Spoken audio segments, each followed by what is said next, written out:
আমি শুধু আজকে যে সরকারের সর্বশ্রেষ্ঠ মুক্তিযোদ্ধা স্বাধীনতার ঘোষক শহীদ রাষ্ট্রপতি জিয়া রহমানের প্রতি শ্রদ্ধা জ্ঞাপন করছি। ওনার মতো নেতা একটা দেশে যুগে যুগে আসে না, সর্বস্ব রাষ্ট্রপতি জিয়া রহমান অনেক কষ্ট লাগে, ঘাতকের হাতে জীবন দিয়েছেন, কিন্তু তিনি কিন্তু এখনো মানুষের হৃদয়ের মধ্যে স্নান করে আছেন। তিনি অমর, তিনি এখনো মরেন না।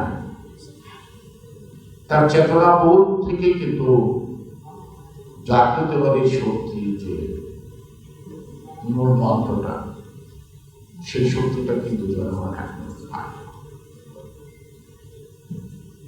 কারণে পাশাপাশি যদি আমরা ধারাবাহিক দেখি, শেখ হাসিনা 17ই মে বাংলাদেশে আসছিল, 30শে মে জিয়া রহমান শাহাদাত বরণ করেন। 30শে মে সকালবেলা বোরকা পরে শেখ হাসিনা আগরতলা দিয়ে পালাইতেছিলেন। সেখানে তৎকালীন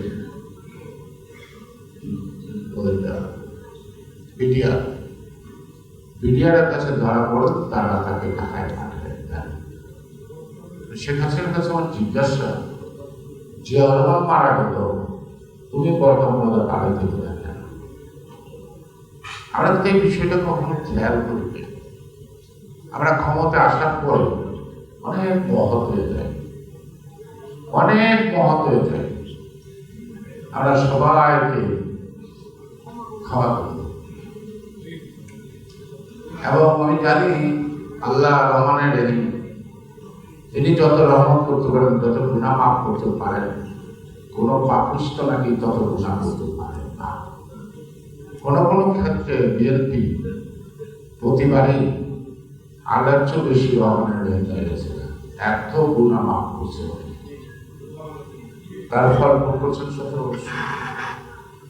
যে 17 বছর জীবন থেকে হারিয়ে গেছে, তার ফেরত পাবেন না। হ্যাঁ, ভবিষ্যৎ প্রজন্মের জন্য যদি কিছু করে যেতে পারে, তাহলে হয়তো মানুষ সাঁতার। আমাদের অনেক দোষ আছে। ওই পাগারটা বলছিল না তো, ওবায়দুল কাদের, যে আওয়ামী লীগ যদি ক্ষমতাচ্যুত হয় তাহলে একটাতে 2 লক্ষ লোক মারা যাবে। কিন্তু আওয়ামী লীগের মনোবলের 2টা গরু বা বিড়াল কুকুর মরে, মানুষ তো দূরের কথা। ওনাদের কিন্তু ধারণা ছিল, একটা অপরাধ করছে যে ঠিক হবে, ওইটাও হইলে কিন্তু আজকে ডক্টর ইউনূস তার বাধা করতে পারত না। অর্থাৎ বিএনপি যে শক্তি আছে, তখন সেটা বিএনপি কারো মারে না, কারো ধরে না, নাকি মিল ফ্যাক্টরি দখল করে নাই, বিএনপি কি করবো? বিএনপি কি করবো? তিনি যাদেরকে লালন পালন করছেন ফিডার দিয়ে, তারাই তো চাঁদা তুলতে অস্থির, তারাই তো চাঁদা তুলতে অস্থির। দুর্নীতির জন্য আমরা হাসিনাকে অনেক দেশে দোষারোপ করছি, তাই মানে এখন প্রশংসা করবো তাও না। কিন্তু দুর্নীতি করা লোকের টাকা যাদের নিয়ে সিন্ডিকেট করে লুট করছেন, তাদেরকে আপনি কাকে কাকে বলছেন? কোন উদ্যোগ দিচ্ছেন না। কারণটা একটাই, আজকে সচিবালয় কি দুর্নীতি করছে? এই 17 বছর যারা 200, 300, 400% বেশি বাজেটে বিভিন্ন কাজ করে টাকা লুট করছে, তারাই বহাল তবিতে ব্যবসা করতেছে। নতুন কোন ব্যবসায়ী আছে? আমাদের মধ্যে কিছু আছে এখন একটু টানটুন দিয়া লইয়া সামনে গিয়ে দাঁড়ায় কাজটা, আজকে 17 বছরে আপনার কোনো সিবিআই নির্বাচন করছেন আমার জানা নাই। তাহলে এইখানে আপনারা বলছেন সিবিআই অমুক নেতা আসছে। আপনারা যদি নির্বাচন না করে থাকেন সিবিআই নেতা কোন দলের? আপনার নাম বলেন। সিবিআই কিন্তু কোনো দোষ না, সরকার পাল্টায়, সিবিআই পাল্টায়। ওই এসে খাদ্য জিজ্ঞেস করছিল, ভাই আপনি দল পাল্টান, কই আমি দল পাল্টাই? সরকার না পাল্টায়, আমি তো সরকারই থাকি। এটা সেন্ট্রাল পার্টি না, তা এখন ফখরুদ্দিন যখন বাংলাদেশ গভর্নর, বাংলাদেশ ব্যাংকের গভর্নর ছিল, আপনাদের কতগুলি লোকের চাকরি দিয়েছে, চাকরি ফেরত করতে পারছেন? পারেন নাই। কারণ ওই বাংলাদেশ ব্যাংকের যারা সিবিআই ছিল তারাই শ্রমিক হয়ে গেল। নিজের দোষটা দেখে আয়না থেকে মুখ, এটা আমাদের পরিবহনের নেতা আছে সাধারণ খান, নাকি অনেক লুটপাট করছে, অনেক গাড়ির মালিক। ওর গাড়িগুলি কি রাস্তায় চলে না? এনা পরিবহন চলে না, চলে তো। তাহলে আওয়ামী লীগের ব্যবসায়ী, বাসের মালিক, ট্রাকের মালিক, কোনটা বন্ধ হয়েছে? কোনটা বন্ধ হয়েছে? বন্ধ হয় নাই, দিব্যি আরামে আছে। এখন আমরা কি করি? চেয়ে চেয়ে দেখলাম আমার বলার কিছু নাকি, আমরা সেই হেমন্ত শুক্লার গান গাই, তুমি চলে যাবে। সবাই তো চলছে, কোথাও তো বাধা হচ্ছে না, আমরাও বাধা দিচ্ছি না, সরকারও বাধা দিচ্ছে না। এই রহস্যটা একটাই, সেই রহস্যটা রেল। আপনার কি নবাব সিরাজুল্লাহর ছবি দেখছেন? আনোয়ার হোসেন যে অভিনয় করছে, দেখছেন? সেখানে দরবার হলে আলের আগমন করছে কি, ইংরেজরা চুচুড়া চন্দননগরের কুঠি বাড়িতে একটি জলসা নবাবকে কোনো যাবো না, চন্দননগরের জলসা জাফর আলী খান আমন্ত্রিত। বাংলার ভাগ্যবান পুরুষ জাফর আলী খান আমন্ত্রিত হবে, কিন্তু স্বাভাবিক। তারপরে বলল উমের চাঁদ আমন্ত্রিত। ইংরেজরা তো বরাবরই ওকে আদর করে আমির চাঁদ বলে থাকে। তারপরে বললো রাজা রায় বল্লভ আমন্ত্রিত যাবো না, রাজা লাল বল্লভকে ছাড়া দিয়ে আমরা কোন জলসা হবে না। সর্বশেষ নামটা কি, জগৎ শেখ আমন্ত্রিত যান। তখন তিনি বলল, জগৎ শেখ সম্পর্কে আমি কিছু বলি না, টাকা আমারও প্রয়োজন শুনব, টাকা এখন আমাদের সকলের প্রয়োজন। তাহলে অপরাধের বিচার কে করবে? অপরাধের বিচার কে করবে? করেন। আপনারা যারা দল করতেছেন, আমি হতাশ করছি না। এই টিপ টিপ করে কবিবাতি যারা আছেন নাকি, এখন শ্রমিক যত ছোট নাই, ইচ্ছা করলে তো ছোট রাখতে পারবে না। এখন অনুরোধ করার দরকার নাই, শ্রমিকদের ব্যানার বললে কিন্তু শ্রমিকের অভাব নাই, তাই না? আপনারাই তো হারিয়ে গেছে, নতুনদের তো দখল করে দিচ্ছে। আপনারা হারিয়ে গেছেন, নতুনরা দখল করে দিচ্ছে, করে না? যাচাই বাছাই আছে। আজকে শ্রমিক সংগঠনটা করার সময় আছে, এই ব্যাংক পাড়ায় করে দেবে কোনো লাভ। আপনাদেরকে বহু ধরনের শ্রমিক সৃষ্টি হয়েছে বাংলাদেশের, বুঝছেন? ইমারত শ্রম, রিক্সা চালায়, গাড়ি চালায়, বহু ধরনের নৌকার মাঝে নাকি টাইস মিস্ত্রি, কত রকমের শ্রমিক আছে। এদেরকে সংগঠিত করে প্রকৃত শ্রমিক দিয়ে শ্রমিক দল করেন, যেটা জিয়াউর রহমানের নির্দেশ। যে শ্রমিক নয় সে শ্রমিক দলের নেতা হবে না। নজরুল ইসলাম খান তিনি গিয়েছেন, অ্যাম্বাসেডার হয়েছেন, কিন্তু যতদিন শ্রমিক দল করছেন তিনি কিন্তু শ্রমিক ছিলেন, চাকরি করতেন। উনি প্রমোশন নিতেন না, ভাবি কিন্তু অনেক বড়, মানে নজরুল ভাই ভাবের অধীনে চাকরি করতেন, তাহলে ভাবি যত বড় নাই বড় চাকরি উনি তত না। আরেকজন আছে, আমরা পিচ্ছি নতুন করতাম, মারা গেছে, তার বউ কিন্তু বহু বড় চাকরিজীবী, সেখানে নিতেন না। তারপরে আমাদের ইস্কান্দার ভাই নজরুল ভাই দিয়ে শ্রমিক দল শুরু করছিল, আমাদের শহীদ রাষ্ট্রপতি ছিল, ওদিকে তাকান তো আগে, তারপরে দেখেন তো আপনাদের নেতৃত্বের মান বাড়ছে না, লোকের এত অভাব, এত অভাব। আজকে হাসিনার লুটপাটের সহযোগিতা ব্যাংকের এমডিরা তারা ব্যবসায়ীদের চোর বানায়, ইকুইটি মানি দেবেন 40% ব্যাংকের লোন নেবেন, ওই 40% ব্যাংকে তারা জোগাড় করে দেয়, কি তার পছন্দ মতো এই মেশিন দিবেন। আপনার 2 লাখ টাকার জমিটা 2 কোটি টাকা ভ্যালু করে দিব, এটা সেটা করে, কিন্তু যে ইন্ডাস্ট্রি বানায় তার উপর দিয়ে কিন্তু 1 টাকা দেয় না, ব্যাংকে দিচ্ছে।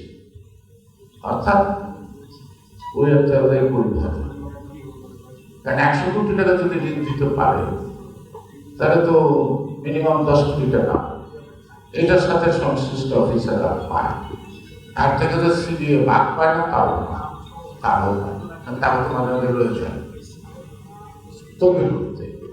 কারণ যে লোন দিয়ে গেছে হয়তো মারা গেছে না, তার পকেটে টাকা আদায় করবে না। আজকে এই যে সোনালী ব্যাংকের যে অবস্থা, এই সোনালী ব্যাংকের পুরো টাকা ঘুরে খাইল শিকদার, জয়নাল শিকদার। জয়নাল শিকদারের এত সম্পত্তি, এত হসপিটাল, এত জায়গা, সরকার কিন্তু বাজেয়াপ্ত করার কোন উদ্যোগ গ্রহণ করছে কোথায়? আমরা যেমনি ছিলাম তেমনি আছি। আজকে আমি ডক্টর ইউনূস সম্পর্কে কিছু বলতে পারবো না। এই মাঠে কিছু বলতে পারবো না।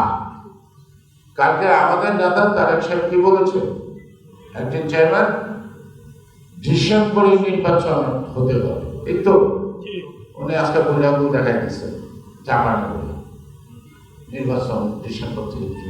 এই যে কবিতা মুখস্থ করল, এই আগেও যায় না, কিছু যায় না, এর কারণটা কি? উনি যেদিন শপথ দিচ্ছেন তেমনি তো সেনাবাহিনীর প্রধান খুব আড়াইতে দেবতা ছিল নাকি? এখন দুইজনের মধ্যে লাগলো কি? আর আজকে তো নতুন করে বলে না, অনেক আগে বলছেন ডিসেম্বরে নির্বাচন শেষ করে, তাহলে এখন উনি আবার কয়েকদিন আগে বলছে। উনি তো ক্ষমতা দখল করার কোনো অভিপ্রায় ব্যক্ত করেন নাই। আর যে দল ক্ষমতা নিতে চায়, নেওয়ার আগে কিন্তু আগ্রহ করে না। উনি যদি ক্ষমতাই দেখবেন, আমরা ওনার কথাকে সমর্থন করি বা না করি ম্যাটার, বাট উনি তো জনগণের কথাকে বলছেন। এখন আমি যদি বিএনপি থেকে এটাকে সমর্থন করি, তাহলে বলবো যে সেনাবাহিনীর দাঙ্গা কি হয়েছে, গোলাবর্ষণ হয়েছে নাকি? দেশটা কোথায় নিতেছে খেয়াল করে। এখন হঠাৎ করে নাটক করবেন, উনি পদত্যাগ করছেন। বিশ্বাস করেন বা না করেন, ওনার এই ভক্তটা শুনে পদত্যাগ করবেন, বিবিসিতে বলছে নাকি আমাদের বাসে চলল, একটা প্রায় 2 ঘন্টা বাসে ঘুরলাম, মাস্ক পরা, টি শার্ট পরা, যাতে আমরা নাচি। বাসের মধ্যে কথাবার্তা পাওয়া যায়। আপনার বিভিন্ন জায়গায় শ্রমিক, দোকানদার সামনে বসে কথা বলা যায়, সবাই হাসতেছে, রাখো নাটক করতেছে, যাতে তার মানায় তো সমর্থ করতেছে, কে নামছে আপনারা, আর কেউ আপনাকে পদত্যাগ করতে বলছে। এক পাশে একজন প্রেসিডেন্ট বলছে, তোর ওটা দেহত্যাগ কোনো পদত্যাগ করবো না। হাসিনাতে মজা পাইছে, উনি কি কিছু এই মতো মজা নেয় নাই? মজা নেয় নাই, বুঝছে না? আরো কত লিডার নেন না, ইলেকশনটা দিতে আপনার ডাক্তার দেওয়া হবে। হ্যাঁ, বিএনপি ক্ষমতা দেব না, জামাত ক্ষমতা দেব না, সরমনাই ক্ষমতা দেব না, উনি ক্ষমতা দেব, এটা তো আপনার দায়িত্ব না। জনগণ যারে ভোট দিব সেই তো ক্ষমতায় আছে, ঠিক না? এখন একটা টক শো শুনতেছিলাম, রাজনৈতিক বিশ্লেষক ডক্টর ইউনূস কোনো মতেই বিএনপির হাতে ক্ষমতা দিবে না, কাটাছে তাকে করবেন পুরা বাইকটা ফিডার খাওয়ায় রাস্তায় নামাইছিলেন, নিজেই নেই না জান না, দলটা একবার করছিলেন মনে ডিভিডেন্ড পর করছিল, মনে আছে? এটা টোটালি হলো রাজনীতিকরণের জন্য, কারণ হাসিনা তো নাই, হাসিনা তো নাই। আর যদি বিএনপি যদি না থাকে তাহলে দেশটার অবস্থা কি হইব, কি হবে? মোনাজাতের দেশ হবে না কর্মের দেশ হবে? সেটা কি গণতন্ত্র? হ্যাঁ, আমি বলবো যারা নাকি আজকে মনে করে যে কিছুদিন দেরি হইলে বিএনপি দেখা যায়, আর 17 বছরে বিএনপি কাহিনী হয় না, এত মায়ের বুক সন্তান খালি হয়েছে, এত রক্ত ঝরছে নাকি? বিএনপি কাহিনী হয় নাই, দুর্বল হয় নাই, এখন দুর্বল হইল খুব খারাপ, কি কারণ? কোনো কারণ নাই, আছে? আমাদের ডক্টর মশিউর হোসেন ভাই বললো তারা যে 4 জন গেছিল, বুধবারের যাবে চিঠি দিচ্ছে, উনি চিঠি গ্রহণ করেন না, তারপরে উনি পদত্যাগের কথা ইয়ে দেওয়া নাহিদ গাদা বলা যা, তারপরে সবাই দাওয়াত করতেছে যে আসেন আমার একটু অনুভব করেন, আমি থাকতে পারতেছি না, মানে আমি তো পদত্যাগের কথা বলছি। আর কেউ যদি আত্মহত্যা করে আগে কারো কাছে কয় হয়, উনি যদি পদত্যাগ করবো ওদের মাঝে করবো না। সুতরাং রাজনীতিবিদদের সাথে নাটকবাজি করা দরকার নাকি? রাজনীতিবিদও কিন্তু নেতাও আবার অভিনেতা হয়, রাজনীতির অভিনেতা কিন্তু নাটক বোঝে না তার না। শুধু এইসব চালাকি করার ওনার দরকারটা কি? উনি বুদ্ধিমান লোক, উনি জ্ঞানের সাগর, হয়তো সেই সাগরের সাঁতরানোর যোগ্যতা নাই, তো ওনার বুদ্ধি দিয়ে যা যা করতে চান উনি ভাবেন দেশের মানুষ, আর দেশের মানুষ যে সব বোঝে ওনার এইসব কর্মকাণ্ড, এটা উনি নিজে বোঝে না, চালাক মানুষ চালাকি করে, ও মনে করে কেউ বুঝে না, কিন্তু চালাক মানুষের চালাকিতে সবাই বুঝে, চালাকটা বুঝে না। ডক্টর ইউনূস এই ধরনের বুদ্ধি করে, সে কারণে আজকে কালকের জনসভা যমুনায় ওই 2000 পোলা ভাই দাঁড়াইছে, ওই খাটো খাটো সব সাইন করে, কালকে যদি আমরা যমুনার দিকে রওনা দিতাম, পুরা মিন্টু লোকটা গেরাও দিকে কেউ বাইরে দিতে পারতো? পারতো? আমরা যে কাজটা করতে গেছি, উনি কি আপনার জোরদার কাজ করাইতে চাই না? চায়। সুতরাং লোকে বলে অত বুঝতে আমরা অনেক কথা বলতে পারি না, ইচ্ছা করতে দুষ্ট লোকটা বলে এইটাই যে রাজনীতিকরণের চক্রান্ত চলছে। ওয়ানজিবে যে কাজ মহিউদ্দিন আর ফখরুদ্দিন সমাপ্ত করতে পারে নাই, সেই কাজটা ওনার মাধ্যমে দেশি বিদেশি ষড়যন্ত্র করে, তাহলে আমাদের সজাগ থাকতে হবে না? আমরা বারবার বলতেছি সহযোগিতা করে যাচ্ছি, করবো, লাভ নাই। এক মাঠের মধ্যে সাপ খেলতো, ছেলেমেয়েদেরও খেলতো। এখন ফুটবল খেলা কি হাডুডু খেলা রাখা ওই যুবক ছেলেরা গিয়া প্রথমে ডিলা লইয়া সাপের মাঠ এইটি খেলা হয়ে গেল। সাপগুলি ডিলা খাইতে খাইতে ছাল বাচ্চা হয়। পরে সবাই দল ধরে মানুষের কাছে গেল, ওদেরকে কি তোদের এই অবস্থা থাকে, মা আপনাদের করছেন, ওদের তো সে এখন তো আমাদের কাছে অবস্থা নাই, আমাদের বুঝতে পারি না। মা মানুষরা বলতেছে সবুজ দিতে, আরে কামড় দিতে মানা করছি, সবুজ দিতে তো মানা করবে, মানা করতে তো মানা করবে। পরে সাপরে আবার মাঠে আসলো, যুবকটাই করে ঢিলা মারে, সাপ করবে ফানা তুলে লাভ দাঁড়িয়ে চলে যায়। এখন থেকে মাঠের আশেপাশে যুবক। এখন আমরা একেবারে সমর্থন করতে করতে করতে তেল মারতে মারতে তেল তো শেষ। আমার মনে হয় রাজনৈতিক দল হিসেবে আমাকে ঘোষ করতেই হবে, কামড় দেই বা না দেই, ফনা তুলতে হবে। ফনা তুলতেই বোঝা যাবে কার কতটুকু হিম্মত, কার কতটুকু শক্তি আছে। আর সকল রাজনৈতিক ইনক্লুডেড আওয়ামী লীগ, ওরা একটা ঐক্য জোট করে প্রার্থীদের ৩০০, বিএনপি এককভাবে নির্বাচন ৩০০ প্রার্থী পাশ করে আসবে, পাশ করে আসবে।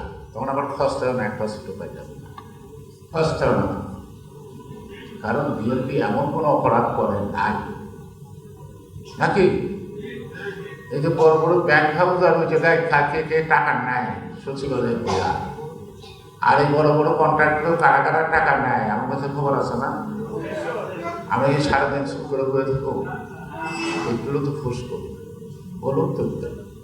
যখন বলা শুরু করুক কাগজে লেখার জায়গা থাকবে না, কত অপরাধ। সে কারণে আমি এই সকল বুদ্ধিমান লোকদের থেকে দূরে থাকি। কারণ বুদ্ধিমান লোকেরা অনেক জ্ঞান দিতে পারে কিন্তু কোনো উপকার করে না। কিছু হুজুর আছে না, খুতবা দেয়, নিজে আমল করে না, তাই না? এটা পারে না, এটা করা, এরা বুঝে বুঝি করতেছে। তো আমাকে বুদ্ধির মধ্যে মুখে চাপ পায়, তাদের জীবন কিন্তু তা করে না। রাস্তায় একটা লোক টাকা করে থেকে 10 টাকা দেওয়া যায়, খাওয়ানোর জন্য সাহায্য করে না। এটা করবো সংস্কার, এই সংস্কার দিয়ে বাংলাদেশে বলবে। আর সংস্কার তো ৩৩ দফা দেওয়া আছে, ৩১ দফা না? আপনাদের ৫ জন বিশেষজ্ঞের বসাই দেন না, খাতা দেখেন না মানুষের, আমরা সাবমিট করছি তো দেখেন কোনটা ভালো লাগে না বাদ দেন। আপনারা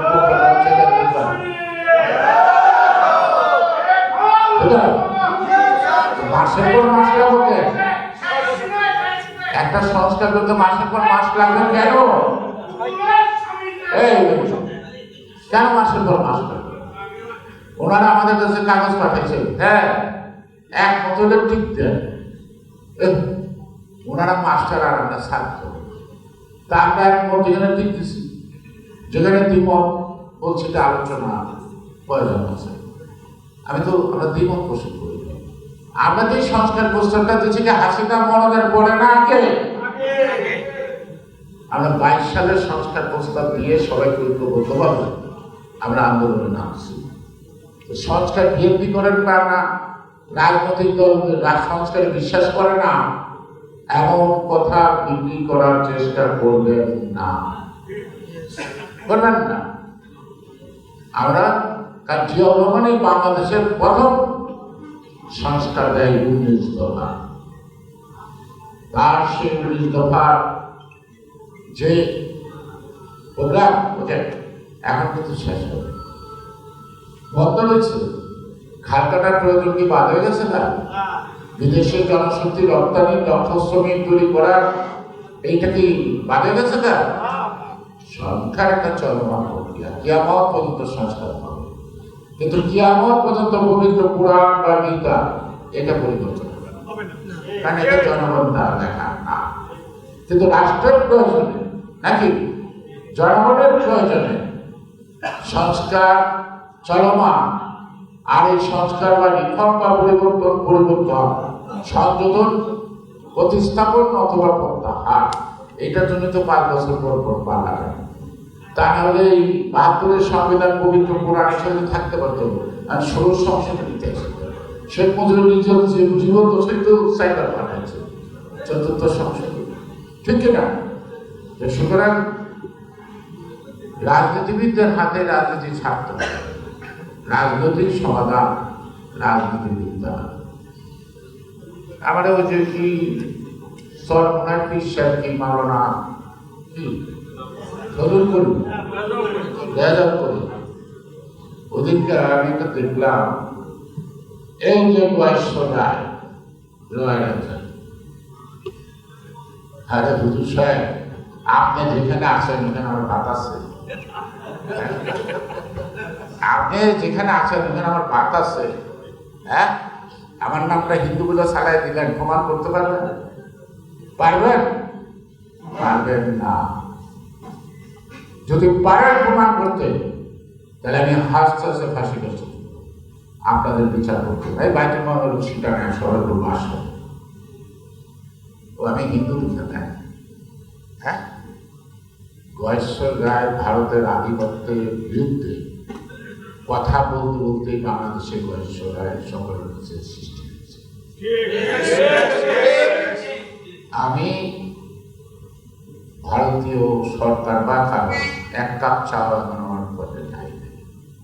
গয়েশ্বর রায় কাঙালের ছিল না, ফকিরের ছিল না। আমার মা, আমার বাবা, আমার দাদা যারাই থেকেছে, আমি বাকি জীবন মর্যাদা চলতেছি। আমি মন্ত্রী হওয়ার সময় যে সম্পদ বিবরণী দিচ্ছি, এখন সম্পদ বিবরণী দিতে কমছে, বাড়ির আমি টাকা রোজগার করার জন্য রাজনীতি করি না, আমি দেশকে ভালোবাসি। আমি 62 সাল থেকে ছাত্র আন্দোলন শুরু করছি, 63 বছর টাকা রাজনীতি করছি। আমাকে আপনারা রাজনীতির অবদান করেছে। সুতরাং হুজুর মানুষ, এখন যদি আমি আবার অন্য ভাষায় কথা বলাই, কাকে দিবেন আপনারা এক লাগাই আসে, তাই না? তাই সংযোগ হইতে অসুবিধা নেই। আপনাদেরকে মানুষ জ্ঞানের জন্য যায়, আপনারা দরবারে আসেন, বসেন। লক্ষ লক্ষ ভক্ত আছে, কিন্তু খালি হাতে যায় না। আপনাকে তো কোনো রোজগার করে খাইতে হয় না, আমার রোজগার করে খাইতে হবে, আমার কাজ করে খাইতে হয় নাকি? যার বাপ মাই মারা যায়, খাই কিন্তু হুজুর সন্তুষ্ট করে খাওয়া। সারা বছরে নিজে যা না খায় তার চেয়ে বেশি সমাধান করে খাওয়া। আমার মধ্যে ব্রাহ্মণ, ব্রাহ্মণরা যদি খুশি হয়, তাহলে আমার বাপের আত্মা কি করবে? শান্তি করবে। সুতরাং রাজনীতিবিদদের সম্পর্কে কথা বলা হয় মদিনাসীন পীরের মতো আপনার ধর্ম প্রচার করেন, ধর্ম করেন। কে বাধা দেয়? যদি বাধা দেয় আমি আগে যাবো আপনার পক্ষ। কিন্তু এই ধরনের কথাবার্তা বললে সাম্প্রদায়িকতার কৃষ্ণ ছাড়বে। পরিষ্কার বলতেছি, আপনি হুমকি দিচ্ছেন কি আমার মতো বয়সটা মেরে দেবেন, আমি বলুন না? আপনার লোকের হাতে না মারলেও তো আমি মরতে হবে। কেউ যদি আমার না মারে, তারপরে তো আমার মরতে হবে, আমি জানি না। আমার মৃত্যুটা কিভাবে হবে সেই মাত্র ঈশ্বর জানে, আমি জানি। আমি জানে আসছি, আমার মায়ের গর্ভে যখন ছিল, এই 10 মাস আগে থেকেই হচ্ছে যে আমার মায়ের গর্ভে বাচ্চা। আমি জানে আসছি, আমি যেদিন যাবো সেই কিন্তু কারণে জানাই যাবো, সফল পাবো না। সুতরাং আমি নাস্তিক না, আমি আস্তিক। আমি ঈশ্বরে বিশ্বাস করি, আপনারা আল্লাহ বিশ্বাস করেন। আল্লাহর সাথে ঈশ্বরের দ্বন্দ্ব নাই, আর ধর্মের সাথে কোনো ধর্মের দ্বন্দ্ব নাই। কোনো ধর্মে খারাপ কথা বলে না, কোনো ধর্ম খারাপ কথা বলে না। সুতরাং ধর্ম নিয়ে রাজনীতি করেন। বাংলাদেশ না পৃথিবীর কোন সংবিধানে কখনো ধর্মের মৌলিক বিষয়ের সাথে সাংঘর্ষিক কোনো আইন পাস করে নাই। করে না, বরং ধর্ম নিরাপদে পালন করতে পারে যার যার, তার জন্য কিন্তু আইন আছে, ঠিক না? সেটাকে বলছি যে আপনি যেটা চান করেন না, খায় পারলে সমস্যা তো নাই। এবং কোরআন সুন্নাহর বিপরীতে বাংলাদেশ চলল কবে? কোন আইন আছে কোরআন সুন্নাহকে কটাক্ষ করে বাংলাদেশ? কম, কেউ তো না। সে কারণেই এই মানে একটা কি হইতেছে, ওয়াজ হইতেছে, দেখা ছেলে খুব মনোযোগ দিয়ে শুনছে, ছেলে অনেক বড়, তারে ডাকছে, জিজ্ঞেস করছে, তখন বলছে তার ছেলে মেয়ে লেখাপড়া করে, আর অনেক কিছু করে। এই যে একটা ছেলে দেখে, যে লোকটা, এই তার ছেলে তার মেয়েরে সে কোরআন কিতাব শিখেছে, একটা লোক পাই না। তখন ছিল হুজুর, আমার মেয়েরে কোরআন পড়াই দিতেন কোনোদিন, এমন কথাটা না করলেই বাদ থাকে, মানে কথাটা মিশা করতে তার কাছে লাগছে, ঠিক না? তো সেই জন্যই বলছি যে ওই যে জীবনে যে ঢাকায় একটা ছুটি আছে, ওই ছাগল গেছে মসজিদে ঢুকছে, ঢুকছে পিঠ না, তো পিঠে যেমন ছাগলের মালিক গেছে, তো হুজুর বললেনটা কি একটা পশু পাখি, ও কি বোঝে এটা কবিতা কি, তাই তো আসছে। এই যে আমি বুঝি দেখে তো কোনোদিন মসজিদে নামাজ করতে হয় না, আপনারা কোন ধর্ম প্রচার করবেন, কোন ধর্মের কথা বলেন? হ্যাঁ, কিছু লোক আমাদের মতো করতে পারবেন। সুতরাং এর জন্য বলছি যে কোথায় লাগাইছে আগুনটা, কেউ চলছে মানুষের মাথার মধ্যে ঢুকে দিতেছে। অর্থাৎ ডক্টর ইউনূস প্রতিপক্ষ হয়ে বিএনপির প্রতিপক্ষ হয়ে আসছে, আর প্রতিপক্ষ পারেন না আর শব্দ উচ্চারণ করেন। ডক্টর ইউনূস রাজনীতির প্রতিপক্ষ হিসাবে দায়িত্ব নিচ্ছেন। আপনারা চিনতে ভুল করছেন, খেসারত আপনাদের দিতে হবে। আর মুক্তি পাইতে হইলে আর তার মারামারি নাই, নির্বাচন চাই। 17 বছর নির্বাচন চাইতে গিয়ে হাজার হাজার মায়ের বুক খালি দিয়েছে। আমার ইতিহাস না, আমরা 17 বছর নির্বাচন চাইছি, সুস্থ অবাধ নিরপেক্ষ। এইটা যদি অপরাধ হয়, এইটাকে আদায় করার জন্য আরো আরো বেশি অপরাধ করবো।